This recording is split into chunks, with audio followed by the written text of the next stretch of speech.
Amy Lujan is the Vice President of Business Development at SavanSys, and she does cost modeling and analysis for companies in the packaging and aerospace. Prior to SavanSys, she was involved in business development at TOK America and engineering at Nokia Japan.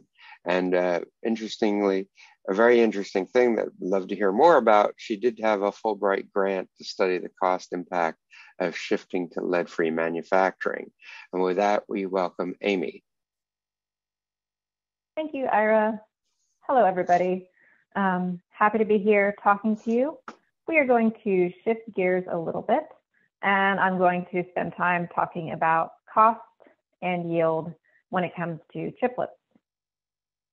This is what the flow of my talk looks like. I'll introduce the topic just a little bit, spend a little bit of time on the process flows. I do have a lot to cover, so some of the process flow data is for background if you want to come back to my slides.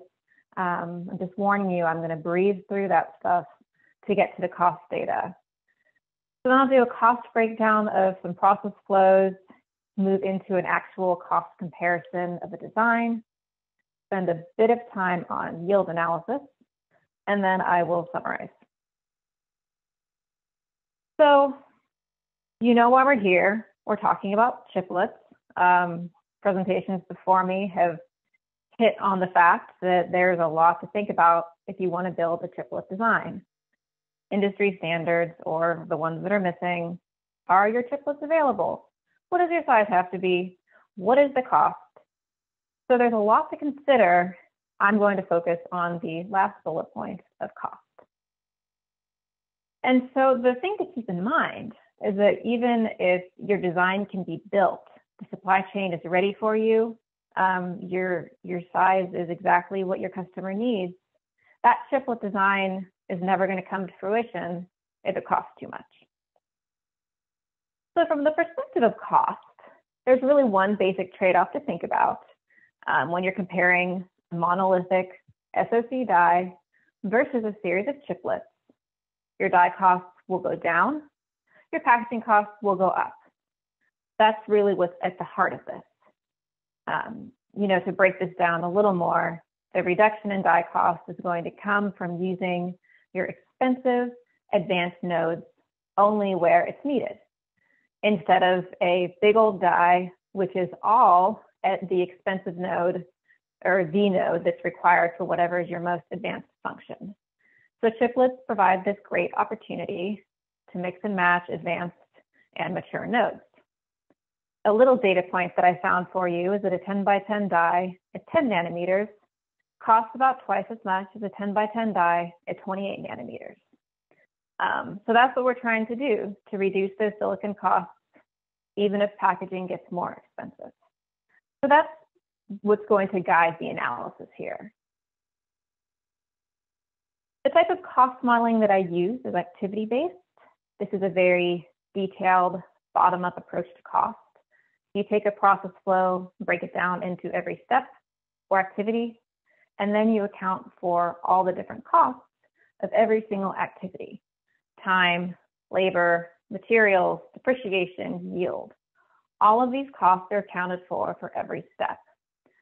This creates a very detailed output that basically lets you do whatever you need to with the results.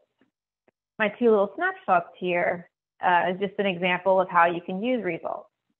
You can see a chart on the left here where with this level of detail, I can see the dollars per wafer for spin coating, the first step of spin coating to make an RDL. And I can see the capital contribution. So you can get these giant tables of numbers to let you understand some individual costs. On the other hand, if you don't like giant tables of numbers, activity-based output means you can make a pie chart that gives you a quick glance at the output from 200 steps. So these charts aren't important. It's, I'm not going to read the numbers to you. It's just that this is the really nice thing about using such a detailed approach to cost modeling. You get to slice and dice. That's all I'm going to say about the methodology. If you have questions about how this cost modeling works, feel free to ask me later, but I'd rather just get to the chiplet costs. So what I'm going to do next is do just a little bit of an overview of 3 different process flows.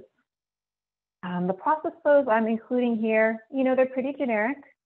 Sometimes I'm going to list an activity, sometimes a group of activities like RDL. These process flows, if you've talked to somebody who does this on the market, of course, there will be variations. So it's pretty high level, generic stuff. And of course, it goes without saying that if you're deciding between these or other process flows for your chiplets, it's certainly not just about cost. Some of these different technologies have different capabilities and the sizes they support, number of RDLs. So just because I'm focused on cost doesn't mean it is the be all end all to making this complicated decision. So the first packaging technology that supports chiplets that I'm including in my analysis is fan out on substrate. This is one way to avoid an interposer. This very nice screenshot is an example of ASE's technology, fan out chip on substrate. TSMC and Amkor also have fan out on substrate solutions.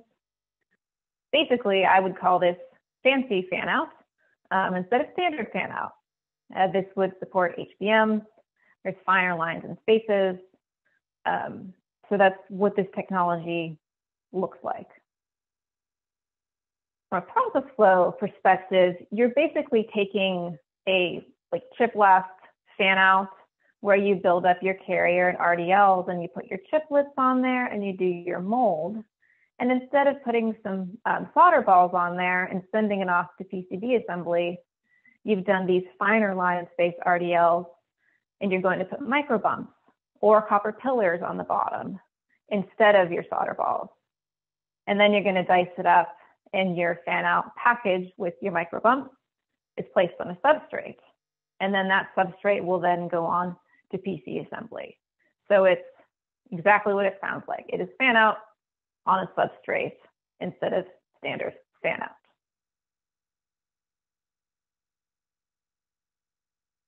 The next technology I'll cover here is a fan out style with embedded pieces of silicon. This was mentioned in one of the previous talks, so that's very helpful. This is another way of avoiding a full interposer. Take a little piece of silicon with routing on it, and you put it into the fan out module, and it now creates interconnect paths between the die. So it requires some silicon, but it needs less than a full silicon interposer. SPIL has fan out embedded bridge. Intel has embedded multi-die interconnect bridge. So again, multiple companies are doing this. I'm not going to read all of these steps, but basically what happens is instead of building your fan out module where you place a die and encompass it in mold, you're going to place your embedded bridge and encompass it in mold. And you're going to have very large copper pillars so that you can talk through your fan out module. And then ultimately you have RDLs built up upon which the chiplets are later placed so that your chiplets are talking to the RDL, which is talking to your little piece of silicon. So it's a fancy form of fan out where you've got the silicon embedded to help with the routing. And just like the previous example, this is not a fan out package that gets solder balls for PCB. This fan out package goes on to a substrate, and then that substrate will go on to PCB assembly. And last but not least, 2.5D packaging with an interposer. So as you're probably mostly familiar with, your chiplets would be placed on a silicon wafer that has interconnect built up and TSVs. And then certainly once you've put your chiplets on your interposer, the interposer will also then go on to a substrate, just like the previous 2 examples. So basically we do this so that we can put vias inside of the interposer instead of putting vias in our chips. Process flow is long but straightforward. First, you need to make your interposer. This involves through-silicon vias and routing on top and bottom. Then you need to put your chiplets on top, so you're assembling some chiplets. And then eventually you have another assembly of your chiplet plus interposer onto your substrate. So that's your quick overview of kind of the flow chart for these three different technologies that we're going to look at and how they stack up cost-wise for chiplets. So the first cost analysis I'm doing is, as opposed to a comparison, it's really just a breakdown of these process flows. And I came up with slightly different designs for these. And so the results you see are going to be cost per area as opposed to cost per package. Because I'm focusing on the processing costs, right now there's no die costs. The chiplets are $0. I'm only going to focus on processing. That does mean I will account for the cost of the silicon that is the interposer and those little embedded silicon pieces. So that will be included.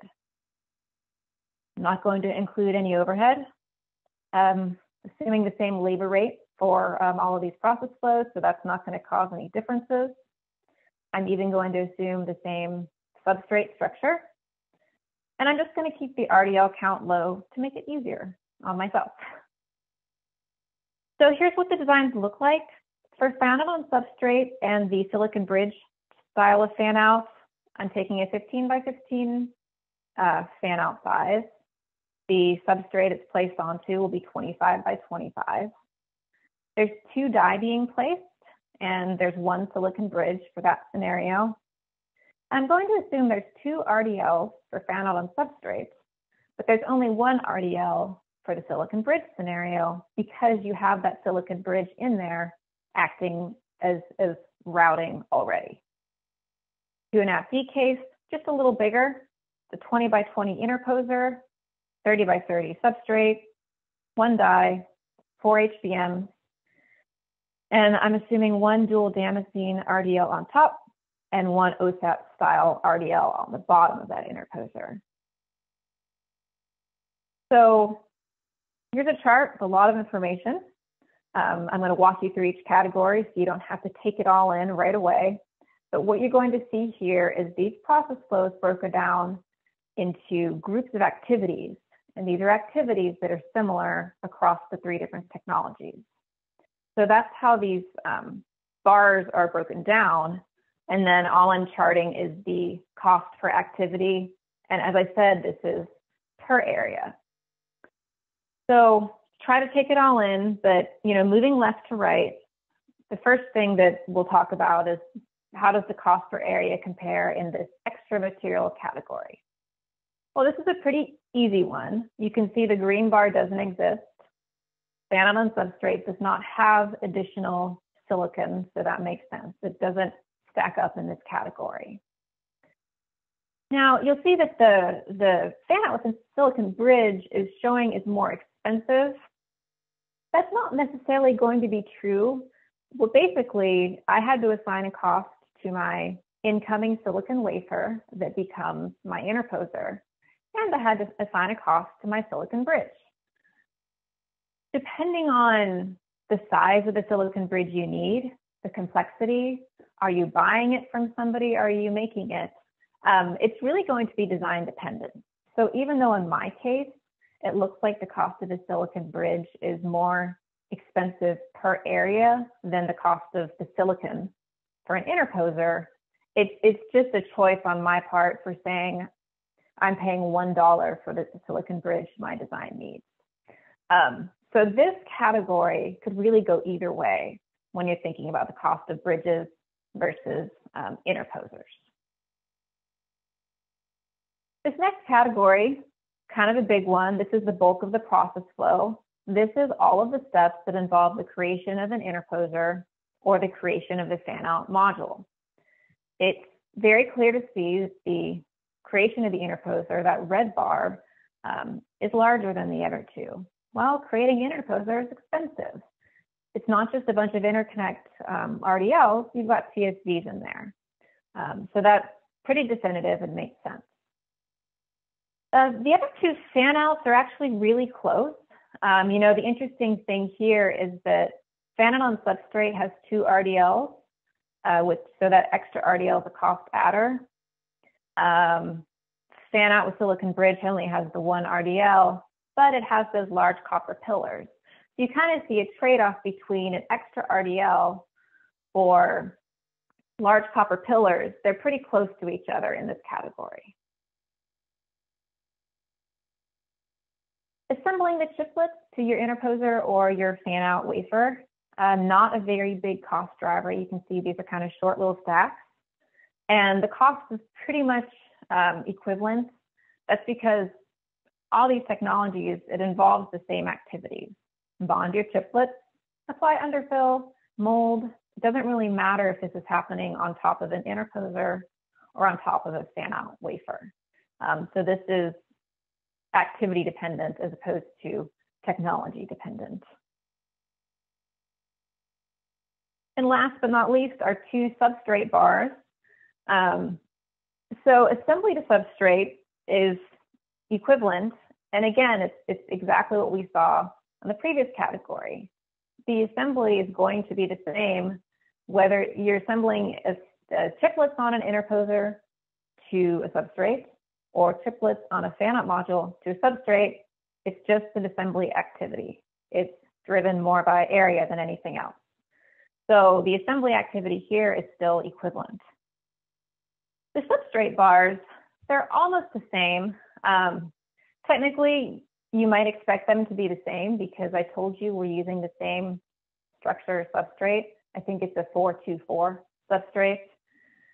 So the cost of a 424 substrate panel is going to be the same, but for the case of the interposer, we diced it up. It's a 30 by 30 substrate instead of 25 by 25. All that means is that based on the size of the 30 by 30, the panel is being used a little less efficiently, but it's basically, you can think of it as a similar cost. So that's how those categories break down. Without showing you the total bar, you might have been able to guess that this is how it stacks up. When all is said and done for this design from a cost per area perspective, an interposer-based solution is more expensive. Fan-out on substrate, kind of being the process flow with the fewest steps, comes out as the least expensive.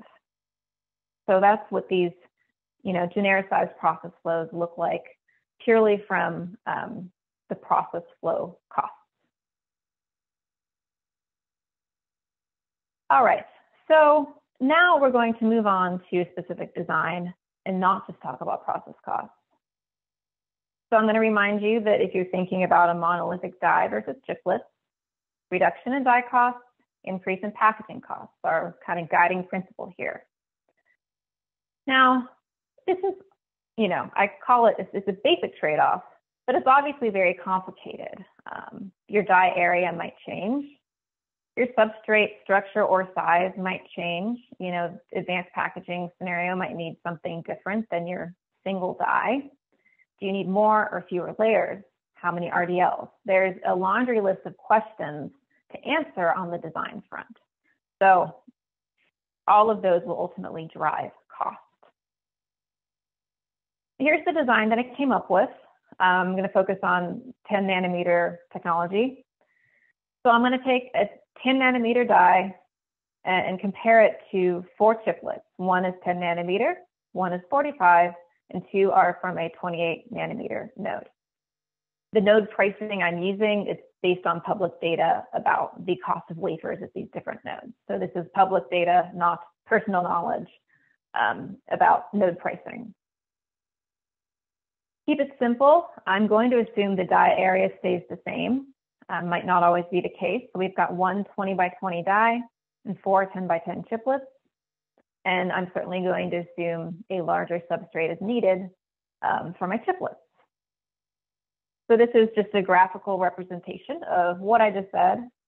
You've got your 20-20 die, flip chips onto a 30 by 30, 525 substrate.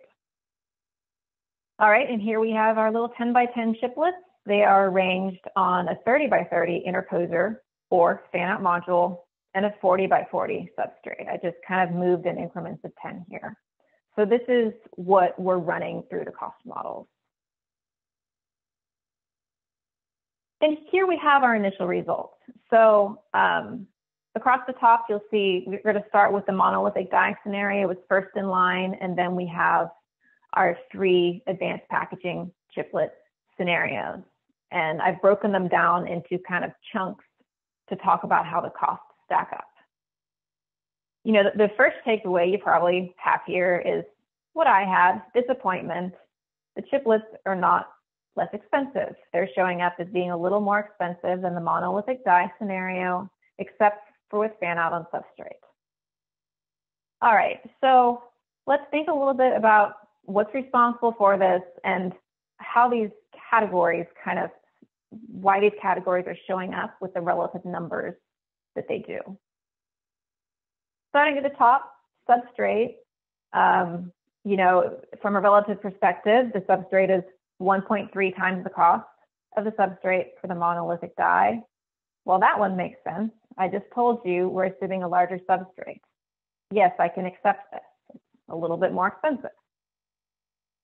The next row down, the die. You could also die/chiplets, I guess this should be labeled. All right, so we're seeing that the chiplet costs are about 60% of the single monolithic die. This is great. This is what we expect to see.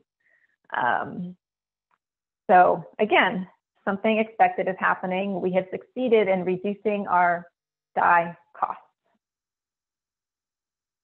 Die prep, I included it for the sake of completeness. It's a very low cost category. So when you see this 1 versus 0.94, we're talking, you know, dollars and cents here. This is not driving the cost anywhere. All it's representing is the cost to take your incoming 10 nanometer wafer, add bumps, and dice it. So whether you're dicing a large 20 by 20 die, or a couple of 10 by 10 chiplets, your die prep is a pretty similar cost, and it is not a cost driver. And then the next row down, assembly to substrate, almost equivalent, 1, 1.01, 0.99. We just talked about this. Assembly to substrate is independent of technology here. It just has to do with what is the area of the thing you're placing on your substrate. The cost doesn't care if you're placing a flip chip die or if you're placing an interposer via a flip chip connection, right? So assembly to substrate is not a cost driver here, or it's not driving a cost difference. Okay, and our interesting category, the cost of the interposer or the fan out. It's a big old 0. It doesn't exist for the monolithic die. So this is the only category where the relative numbers, they are relative to the cost of an interposer and not the cost of the 0 in monolithic die. So creating that interposer is the most expensive choice. We talked about that. It made sense. You got to put those TSVs in there, do that processing. Compared to the Silicon Interposer, you have a 0.65 for fan-out on substrate. Yeah, makes sense. It has the fewest number of steps. It's the least complicated flow. But at Silicon Bridge, the creation of that fan-out module for this particular design, it's a little more than 90% of the cost of creating a Silicon Interposer. So it's a little less expensive. So that's what those categories do. When you break it down, yeah, that all makes sense. But let's come back to the fact that the chiplets as a whole, this packaging is not looking any more beneficial. Well, like I told you, there's a lot to think about when it comes to the design. I was pretty generous with my sizes here. I just decided to slap on an extra 10 millimeters on my substrate. So what I did is I went back and I ran some trade-offs, trying to focus on making the size more efficient. Here we go. Here's my question. So can it be more cost effective?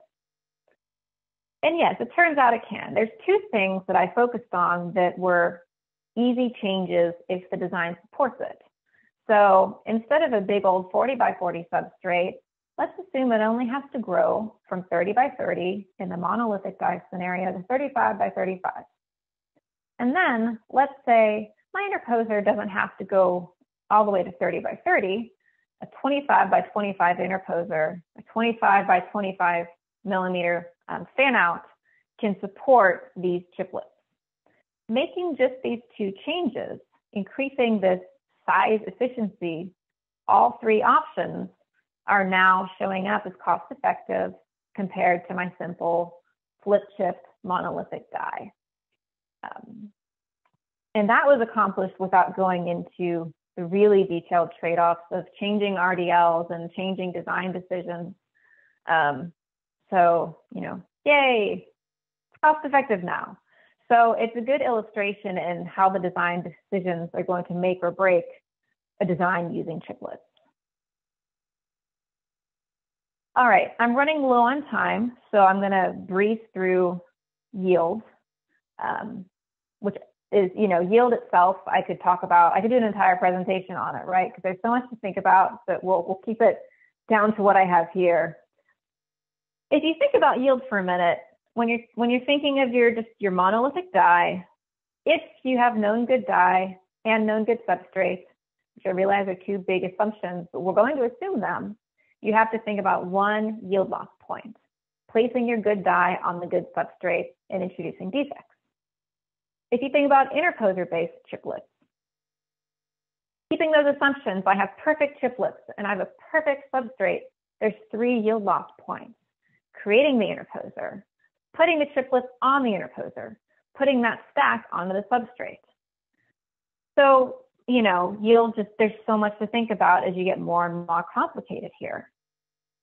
The only little trade-off I did here is focused on assembly yields. And I'm just, the last design we looked at, that's what I ran through the model. It's just the Silicon Interposer example. It's the 25 by 25 interposer and the 35 by 35 substrate.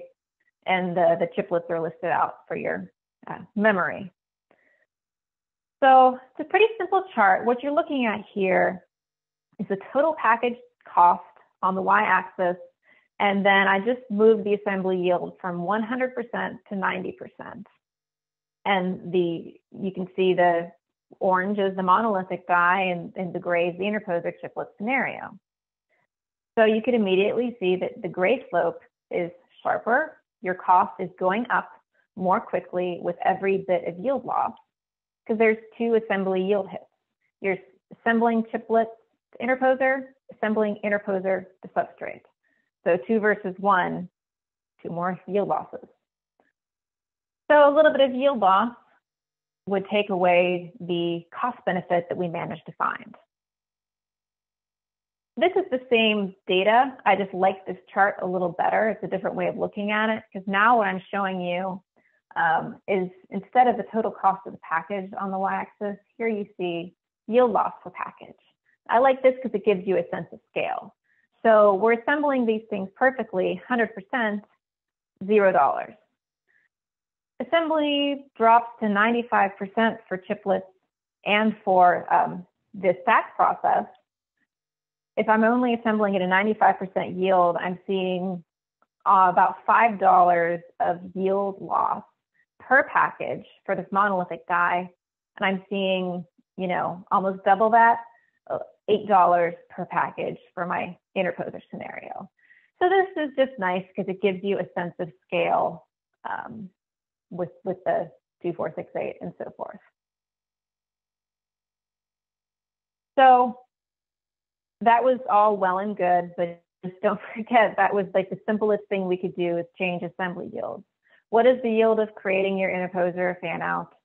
In the real world, what is the yield of your incoming die? You will probably have to make a decision between paying for known good die or accepting some yield risk and getting a cheaper price for not known good die or doing the testing yourself. And then the yield of the incoming substrate. You know, we think so much about this advanced packaging, but it all goes onto that substrate. You know, a 525 large substrate, those do not have super high yields. You know, substrate yield is a serious consideration. So there's really a lot to think about. It gets messy very quickly with all these yield considerations. So that is my talk. So I'll conclude by saying the guiding principle, basic cost trade-off, is an increase in packaging costs, but a decrease in the cost of your raw die. There's various technologies that support chiplets. I covered chiplets on interposer on substrate, fan-out on substrate, and fan-out with embedded pieces of silicon. Fan-out on substrate is the simplest of those three. Interposer-based and embedded silicon, they're kind of similar, but ultimately, you have to think about what these technologies actually support, and whether your chiplet design is going to be cost effective is going to depend on a very long list of decisions you make in making that design. And yield is complicated. These are all the different yields you have to think about in addition to all of the other design decisions that you're trying to keep in your mind. So, I think chiplets have the potential to be great, but there's a lot to think about. So thank you. That concludes my talk. Thank you, Amy. Very interesting. So I had a question. Do you build up the cost factors from your own research, or does a customer get a pricing list detailed out by their OSAT to do their planning of their next device? Because obviously once a device is in production, it's in production. So this is more like the planning tool to try to figure out what way to do it. But is the data that drives the costing sort of current list price from the OSAT, or is it stuff that you generate based upon research? That's a good question, and the answer is that it's both. So we do two things. We build up a direct cost, and this is our research, our discussion with people in the industry, and this is how much does the like PVD, what does a traditional PVD line cost? What is the throughput? All of our research and some of our contacts in the industry help us build up a database of direct costs. And that's going to be your equipment costs and your throughputs and your dollars per kilogram, like those material costs. All of those direct costs are ours that we put in our database and that we use to build this. But yes, then you have to think about price, because nobody's paying the direct costs. We calibrate to price with in our cost models. We kind of have places for profit margin and for overhead and for indirect, and those are all percentages in the way that we look at it. And so we do get quotes from customers that they allow us to use for calibration. People who use our model, they share quotes with us. Jan at TechSearch has been very helpful if we say, we need a couple of price pinpoints. So we calibrate to figure out what are the overheads that's driving the current pricing. Because it's nice to know the direct cost of something, but it's better to know what you're probably going to pay when and so we do have customers that they use the cost models so that the RFQ that comes in is less surprising. And they're like, yes, okay, I expected this. Or maybe they didn't expect it. So it's a combination of our own research and public and also private data that's not confidential, but it's not, I'm not going to label it, this data point was from so-and-so. Right. And actually, there was actually a comment from Jan in particular, said with the bridge and the fan out, there will be fewer RDLs and line space might not have to be so tight, making the yield higher than probably what you were talking about. Has the model taken this into account? Without the bridge and the fan out, more RDLs would probably be needed for routing. So the issue is, even though you have RDL, one of the cost drivers is probably the pitch of the RDL because that changes the yield and the process. So do you have knobs to adjust that, or is it just? Yes, we do. I had an entire section about like RDL yield, depending on pitches, and I had to delete it because there was too much data. But yeah, there's different costs associated with like a 2 micron line in space RDL than a 10 micron. Obviously, there's different steps for dual damascene, and then there's more knobs to turn for the specific yield. So yeah, we take all that into account. Okay. What is the biggest surprise when you've started looking at chiplets that your model has shown that's, let's say, non-intuitive? I mean, because a lot of things you talked about when you start thinking about they're intuitive, but has there been like this is either way more or way less, or it's just doesn't align with preconceived notions of people building these complex packages? Most of what I do is all about packaging, so I already know a lot of the costs. What surprised me was actually the silicon node pricing, because I don't really care about that usually. I spend all of my time on the packaging costs. So, it's probably not a very good answer because you people probably have a really good handle on this, but I don't keep up with what nodes really cost. So I was surprised that it was a 60% reduction in die costs. And I was entirely unsurprised by how expensive the packaging could get, because that's where I live. That's where I spend my time. But nothing about how the different, like the process flow activities or the chunks, none of those surprised me. Right, because they're the data that you look at all continuously, right? So yeah, got it. Okay. And so that then what I can see is the design integration team has to be running these models, and then they've got to layer in their design enablement cost and their silicon cost and their yield to say, okay, do we do option A, option B, option C, option D to get this product out the door? And then you've got to then also amortize it over an unknown volume of how many products you're going to sell.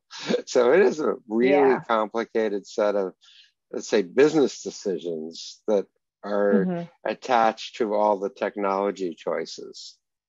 But it looks like though you're able to provide the guidance on the packaging portion of it, as to saying, hey, there's discrete steps, so somebody's got to get paid to do these things, and those go into the costs. So great. Yep.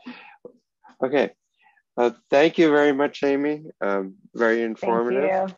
I want to once again thank our sponsors, Advantest and ASE Group.